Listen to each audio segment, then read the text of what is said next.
Okay, 9.2, this is vertex form. So we're going to look at, we're still graphing quadratics, we're still looking at parabolas on the graph, but we're just looking at a different form of the equation. So far we've been looking at standard form, and we had some patterns that evolved based on that. Now we're gonna start to look at a different form, vertex form.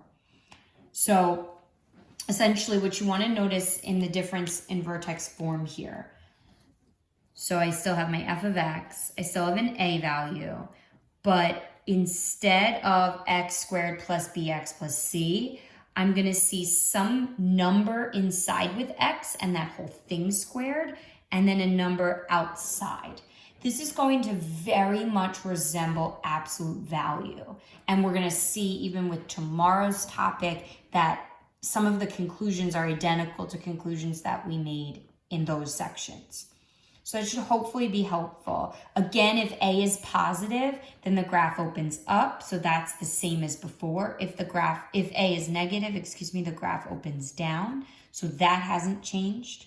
And again, if it opens up, my vertex is a minimum value. If the function, if A is negative, the graph opens down, the function has a maximum value at that vertex. Your vertex, and the reason that vertex form is fantastic, and the reason that we study it, is you no longer have to worry about x equals negative b over 2a. You can pull your axis of symmetry and your vertex straight from the function. Your vertex is just going to be the two numbers that are one that's inside with x and the number that's outside on the right. So my vertex is just going to be h comma k. Kind of looks like a B, so I'm just going to fix that for you. H comma K. And your axis of symmetry, remember how that relates to your vertex. It's still an x equals, but it's always just going to be whatever that value is there. So it's going to be just x equals h, whatever that is. Now your y-intercept is going to be a little tougher, okay? So I just want to make sure you understand this. This is one downside to vertex form. Finding that y-intercept was so easy before, and now it's a lot more challenging. If you remember from previous lessons, when you're in standard form, you can cover up everything with an x and just read the number that's on the end. K is not your y-intercept. I'm gonna say that again. K is not your y-intercept. So unfortunately, to find your y-intercept, you're going to have to plug in x equals 0 and find the value. And we are gonna skip finding two other points. I'm gonna save you some time, okay? Some things we can eliminate from our workload now that we're learning from home, right? So let's go through an example. You know that always helps and makes things a lot easier to kind of work around. So take a look at your function. Notice the change, right? Before we were looking at, again, x squared plus 2x minus 3. Maybe it looked like that. That's not equivalent to this. I just want to make that clear. But just the format and the way that it's set up was different. But notice I'm still going based off of what is this number out in front. There's nothing out in front, so A is just 1, positive, which means my graph is going to open up, which means that my vertex, because my graph is going to open up, my vertex is going to be a minimum value. My axis of symmetry, right? I don't have to worry about this function anymore. X equals negative b over 2a. I don't have to worry about it. My axis of symmetry is just whatever that number is inside with x. And here's the only tricky part. If you remember from absolute value functions, it's always the opposite sign of what's in with x. The k value, the number outside, because it's outside, it is what it is. This is negative 3. My vertex is going to be something comma negative 3. But the number inside with x, because it's like you have to pull that number out, you have to change its sign, okay? Notice with the general form, it does say x minus h. So that h value, if it's positive, there will be a minus in front of it. If that h value is negative, minus a negative, it'll look like a plus, like this one, how it looks like plus 2. But the formula itself has a minus there. So that means that that x value is -2. -3 is my vertex. -2, -3. And again, that is following in line with what we did with absolute value functions. And I told you then, I know this may seem strange, but if you can get behind it now, it's always going to be the same. And I told you, I wasn't lying, was I? This is going to follow. The next 2 days are going to be so easy for you if you retained information from absolute value functions. If you're learning it all over again, fine. I mean, you could still do that, but it'll be a lot easier if you remember absolute value functions. So good for you. My x equals, my axis of symmetry is just whatever that x value is for my vertex. It's the opposite sign, but whatever number I see inside with x.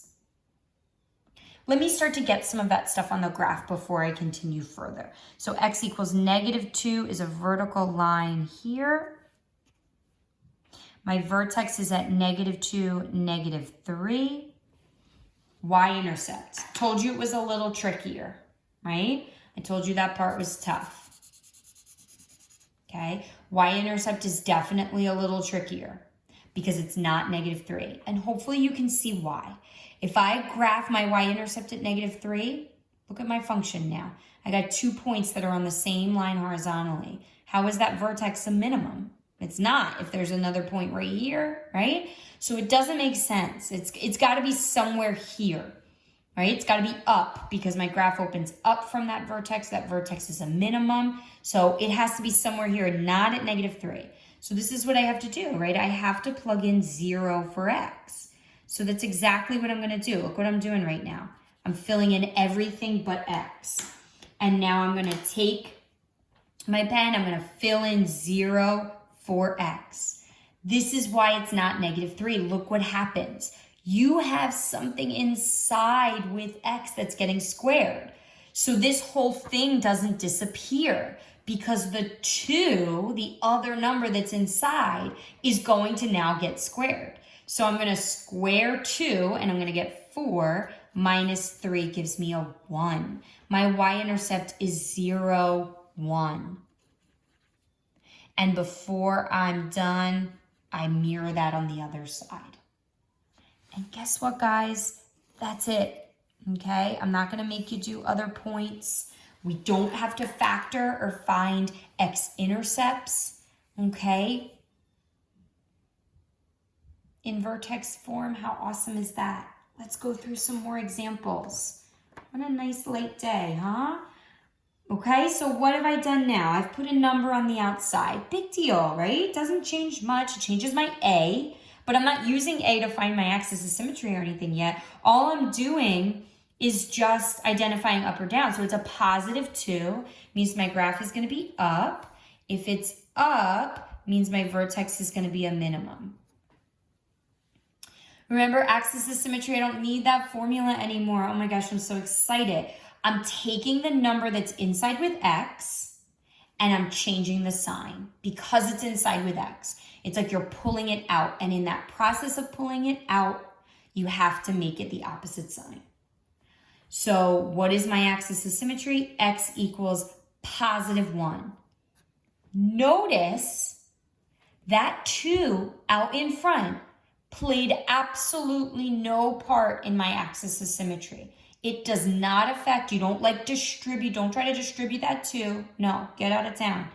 Okay, don't distribute that 2, don't you dare, because there's an exponent on those parentheses anyway, so you can't distribute. It does not play a part in that vertex value, that axis of symmetry value. Remember, my vertex is somewhere on that line, that axis of symmetry. Different sign, right? The opposite sign with that +1, and then -3. Same sign for my k value. Different sign from what's inside with x, same sign for what's outside. So let's graph some of this. I have an axis of symmetry at +1, and I have a vertex down here at -3. That's a minimum. I know my y-intercept then has to be somewhere up here. It is not at -3. How do I find that y-intercept value. I'm writing everything in my function but x, and I'm going to replace x with a 0. So again, notice that entire first term doesn't disappear. That's why it's not -3. What do I have here? Let's be careful the way we simplify this. 2 times -1 squared, right? I have to PEMDAS, parentheses. So I simplify what's inside my parentheses. 0 minus 1 is -1. Then exponents, PEMDAS, exponents. Apply that exponent next before you multiply. -1 squared in parentheses is +1. Multiply 2 times 1, subtraction. I get a -1. My y-intercept is 0, -1. I mirror it on the other side, and visually it seems to make sense, doesn't it? It's up. My vertex is a minimum. It looks about right. Let's try one where my a value is now a negative. What does that mean? My graph's going to open down, which means if it's opening down, my vertex is a maximum value. That negative, that value out in front, plays no part in my axis of symmetry or my vertex. Has nothing to do with any of that. So my axis of symmetry is x equals. I pull whatever number is inside with x, but I change the sign. So it's going to be x equals +3.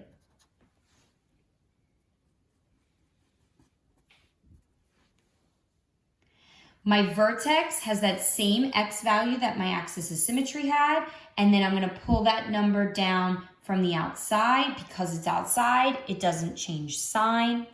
3 +4 is my vertex. My y-intercept is not +4. Hopefully you can see why. When I'm finding that y-intercept, I'm plugging in 0 for x. That means that whole first thing doesn't disappear. I'm still going to have something there. Watch me with my PEMDAS, right? Negative, simplify what's in the parentheses first. 0 minus 3, -3. P, done. E for exponents. -3 in parentheses squared is a +9. But then I happen to have that +9 being multiplied by a -1. So I get -9 plus 4, which is -5. Mirror that on the other side. Notice it's down with my vertex as a max. No worries about x-intercepts. You don't have to do that. All you have to do is identify your axis of symmetry and your vertex, which are super easy in vertex form. Pull those numbers from the function. Ignore any number outside the parentheses in the front that has no effect on your axis of symmetry or your vertex. Make sure to change the sign from what's inside with x. Keep the sign of that number on the outside, your k value. And your y-intercept is always just from plugging in 0. Make sure you actually do that work. Plug in 0 and simplify. It's not the number just on the outside like it was in standard form. So your vertex and your axis of symmetry are a lot easier in vertex form. Your y-intercept is a little bit tougher. No factoring in vertex form.